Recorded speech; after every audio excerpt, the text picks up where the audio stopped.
वक्रतुंड महाकाय सूर्यकोटि समप्रभ निर्विघ्नं कुरु मे देव सर्वकार्येषु सर्वदा। नमस्ते गणगौर। गौर गौर गणपति ईश्वर पूजे पार्वती, पार्वती के आला टीका, गौर के सोने का टीका, माथे है रोली का टीका, टीका दे चमका दे राजा, राजना व्रत करे हल्दी गाठी गठीली, ईसर राज की ब्रह्मदास की बहू है हठीली, मांगी सोनारी बिंदी, बिंदी बेच घड़ाई बई पारो झमकाई। राम राम सा। आइए तो सुनते हैं गणगौर के बारे में। गणगौर का त्योहार राजस्थान और मध्य प्रदेश में बड़े ही धामधूम से मनाया जाता है। राजस्थान में महिलाएं पति की सलामती और लंबी उम्र के लिए गणगौर का व्रत रखती है। गणगौर व्रत में भगवान शिव और माता पार्वती की पूजा की जाती है।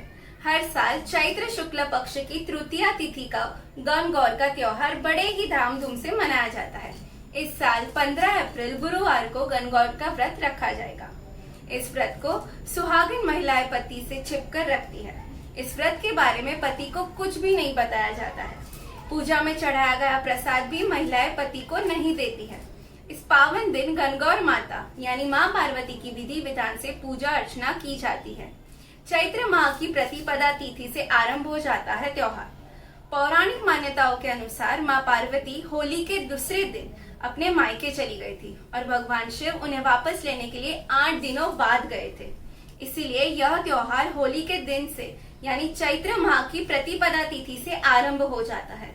इसी दिन कुंवारी लड़कियां और सुहागिन महिलाएं मिट्टी से भगवान शिव यानी गण और मिट्टी की ही माता पार्वती यानी गौर बनाती है और रोजाना उनकी पूजा अर्चना करती है। यह त्योहार 17 दिनों तक मनाया जाता है।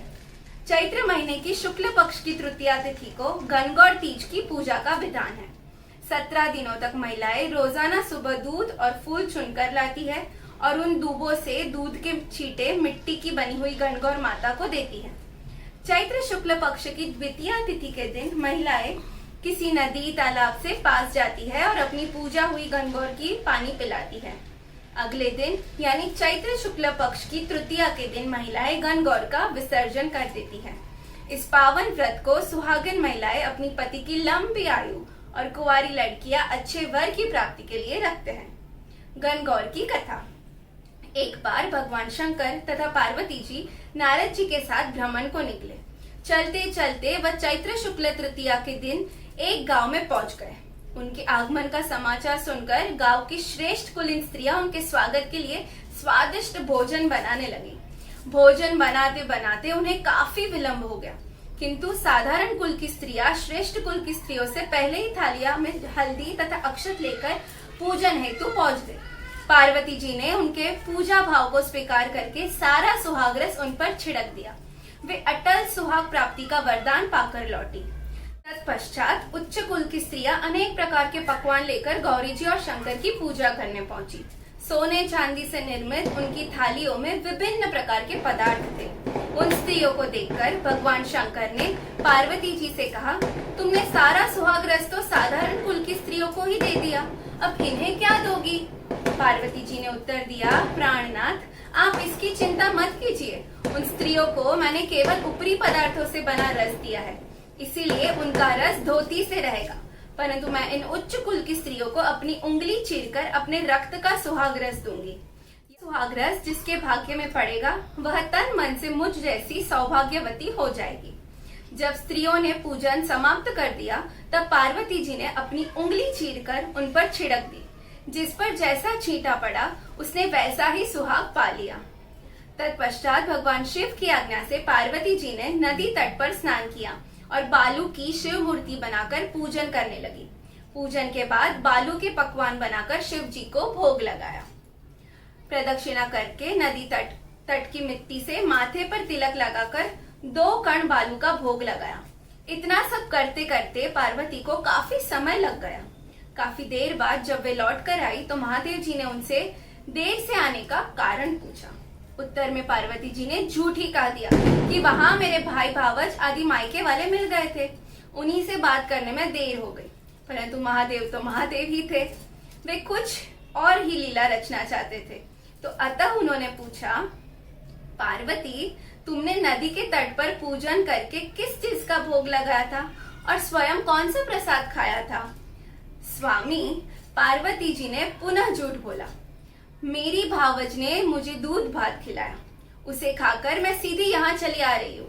यह सुनकर शिव जी भी दूध भात खाने की लालच में नदी तट की ओर चल दिए। पार्वती दुविधा में पड़ गई। तब उन्होंने मौन भाव से भगवान भोले शंकर का ही ध्यान किया और प्रार्थना की, हे भगवान, यदि मैं आपकी अनन्य दासी हूँ तो आप इस समय मेरी लाज रखिए। यह प्रार्थना करती हुई पार्वती जी भगवान शिव के पीछे पीछे चलती रही। उन्हें दूर नदी के तट पर माया का महल दिखाई दिया। उस महल के भीतर पहुंचकर वे देखती है कि वहां शिव जी के साले तथा सलहज आदि सपरिवार उपस्थित है। उन्होंने गौरी तथा शंकर का भाव बिना स्वागत किया। वे 2 दिनों तक वहां रहे। तीसरे दिन पार्वती जी ने शिव से चलने के लिए कहा, पर शिव जी तैयार ही नहीं हुए। वे अभी और रुकना चाहते थे।